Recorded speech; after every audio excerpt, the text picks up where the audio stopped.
የቀድሞ ጋዜጠኛ እንዲሁም የፈረሰው የአማራ ፋኖ ህዝባዊ ኃይል የተሰኘ ታጣቂ ኃይል መስራች እስክንድር ነጋ መሞቱ ተዘገበም። የሞቱ ምክንያትም ታውቋል። በዝርዝር መረጃችን እናቀርበዋለን። የፌድሪ መንግስትና የትግራይ ክልል የፖለቲካ መሪዎች የህዝቡን ድምጽ እንዲሰሙ ሰዎችን እየጎዱ ያሉ ችግሮችን የጋራ መግባባት በመፍጠር ለመፍታት እንዲሞክሩ የተባበሩት መንግስታት ድርጅት ጥሪ አቅርበዋል። ተጨማሪ ዘገባ አዘጋጅተናል። የፌድሪ አቃቤ ህግ በአማራ ባንክ ውስጥ የውጭ ንግድ ስምምነቶችን ሽፋን በማድረግ 137 ሚሊዮን ብር አግድሏል ባላቸው 7 ተከሳሾች ላይ ክስ መመስረቱ ተሰማ።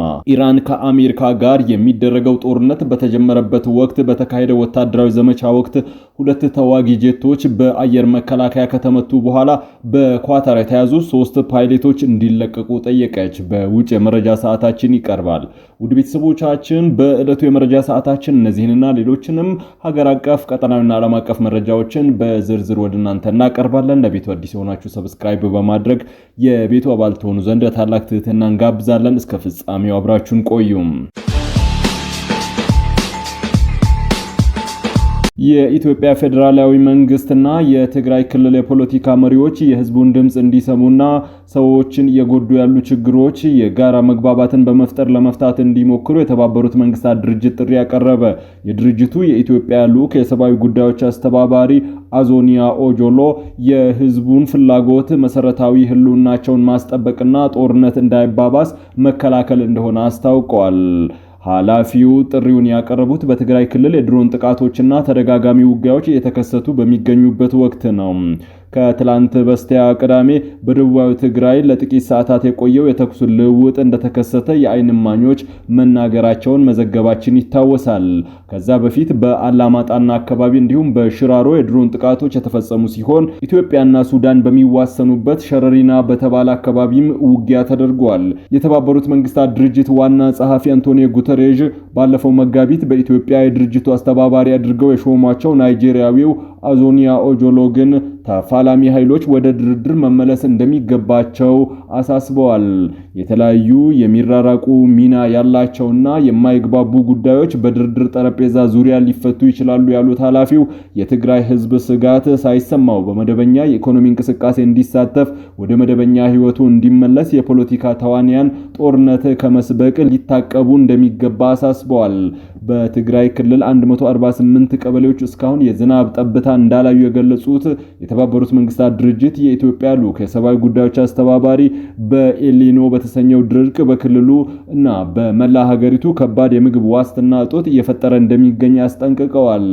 በክልሉ የሰፈነው ውጥረትና ፍርሃት እየፈጠረ ይገኛል ያሉ ሲሆን ስለዚህም ሰዎች በማህበረሰባቸውና በኢኮኖሚ ላይ ኢንቨስት እያደረጉ አይደለም ሲሉ ከትላንት በስቲያ በቪዲዮ ባስተላለፉት መልእክት ተናግረዋል።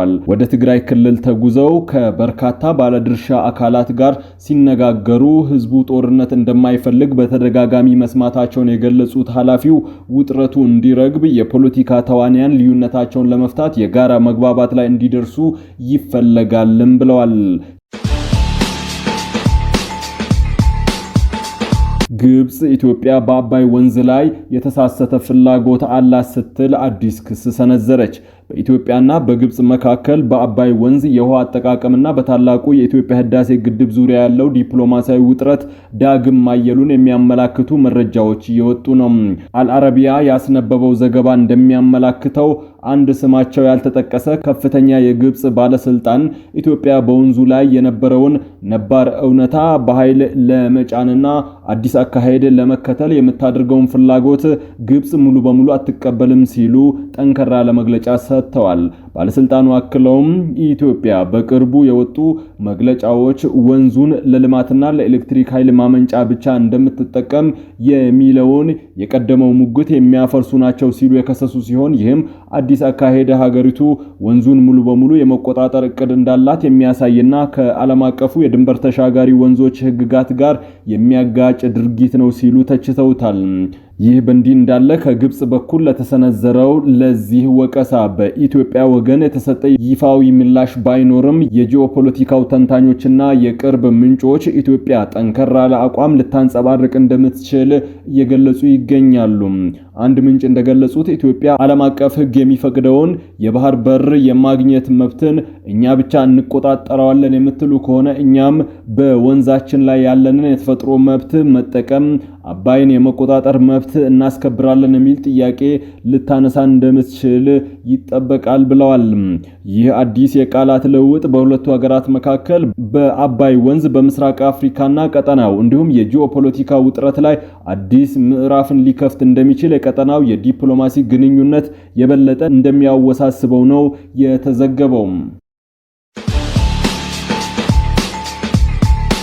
የፌዴራል አቃቤ ሕግ በአማራ ባንክ ውስጥ የውጭ ንግድ ስምምነቶችን ሽፋን በማድረግ ከ137 ሚሊዮን ብር በላይ አጉድለዋል ባላቸው 7 ተከሳሾች ላይ ክስ መመስረቱ ተሰማም።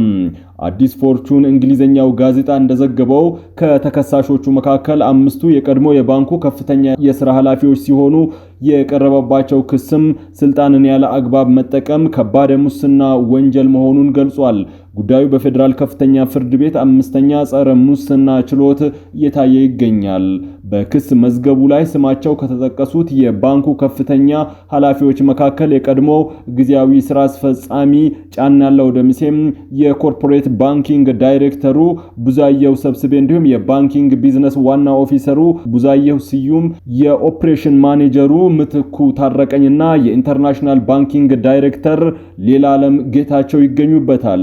ከነዚህም የባንኩ ኃላፊዎች መካከል ዘማራ ኢንቨስትመንት ግሩፕ የተሰኘ የግል ኩባንያ የድርጅቱ ዋና ስራ አስኪያጅ ዘመድኩን ዘውዴ በዚህ የክስ መዝገብ ተካተው ፍርድ ቤት ቀርበዋል። የአቃቤ ሕግ ክስ እንዳብራራው የባንኩ ኃላፊዎች የብድር አሰጣጥንና የቁጥጥር ስርዓትን ለአንድ ተበዳሪ ወይም ለዛማራ ኢንቨስትመንት ግሩፕ በሚያመቻች መልኩ ደረጃ በደረጃ በማጣጣም በባንኩ ላይ ከፍተኛ ኪሳራ አድርገዋል። ኃላፊዎቹ ይህንን ድርጊት የፈጸሙት ለድርጅቱ ሕገወጥ ጥቅም ለማስገኘትና ራሳቸውን ለመጥቀም በማሰብ እንደሆነ አቃቤ ሕግ ይሞግታል። የእስክንድር ነጋ ህልፈትን የሚያመላክቱ መረጃዎች በስፋት እየወጡ ነው። በአማራ ክልል በሚንቀሳቀሱ ታጣቂ ቡድኖች መካከል ተፈጥሮ በቆየው የውስጥ ስልጣን አመራር ግብግብ ምክንያት ታፍኖ ሲጠበቅ የቆየው የአማራ ፋኖ አመራሩ እስክንድር ነጋ ህይወቱ ማለፉን የሚያመላክቱ ግን ያልተረጋገጡ አዳዲስ መረጃዎች በስፋት እየወጡ ይገኛሉ። ከየአካባቢው አፈትልከው የሚወጡት እነዚህ መረጃዎች እንደሚጠቁሙት ከሆነ እስክንድር ነጋ ከቀናት በፊት በተደረገ ከፍተኛ ወታደራዊ ግጭት ምክንያት በነበረበት እስር ቤት ህይወቱ አልፏል። እንደ መረጃ ምንጮች ገለጻ የችግሩ መነሻ እስክንድር ነጋም አፍብን በሚል የሚታወቀውን የአደረጃጀት ስምሪት መመስረት በማድረግ የተሰጠውን የጫካ ስልጣን አይመጥነኝም በማለት በግልጽ ውድቅ ማድረጉን ተከትሎ ነው። ይህንን አቋሙን ተከትሎ በእነ አስረስ ማረ ትዕዛዝ አማካኝነት ከሸዋ ክልል ታፍኖ ወደ ጎጃም ከተወሰደ በኋላ ላለፉት በርካታ ጊዜያት በእስር ላይ እንደሚገኝ ነው የተዘገበው። እስክንድር ነጋ በሚዲያዎች ከታየም እጅግ በጣም ሰንበትበት ብሏል።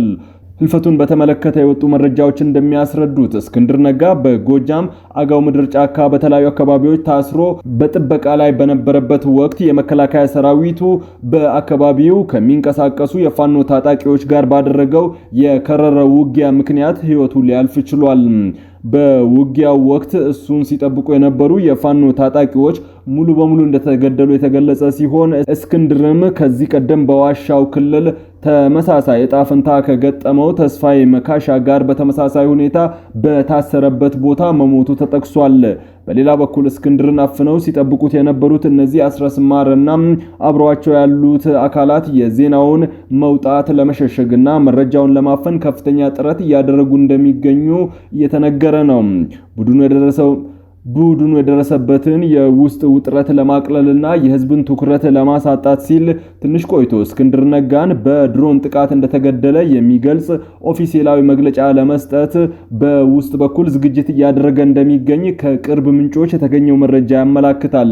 ከዚህም በተጨማሪ እነዘመነ ካሴ እስክንድር ነጋን ካፈኑት በኋላ ላለፉት ሳምንታት በማህበራዊ ሚዲያ እስክንድርን የመንግስት ተላላኪ ነው የሚል ኦፊሴላዊ ያልሆነ ስም የማጥፋትና የማሰጠት ዘመቻ ሲያካሂዱ የቆዩ ሲሆን እሱን ከጎናቸው ለማስወገድና ለሚወስዱት እርምጃ ማህበራዊ መሰረት ለመፍጠር አስበው እንደነበረ ይገመታል። በአሁኑ ወቅት በአካባቢው ያለው ሁኔታ ከፍተኛ ውጥረት የነገሰበት ሲሆን ጉዳዩን በተመለከተ ከተለያዩ ወገኖች የሚሰጡ ተጨማሪ መረጃዎች እንደሚኖሩ ይጠበቃል።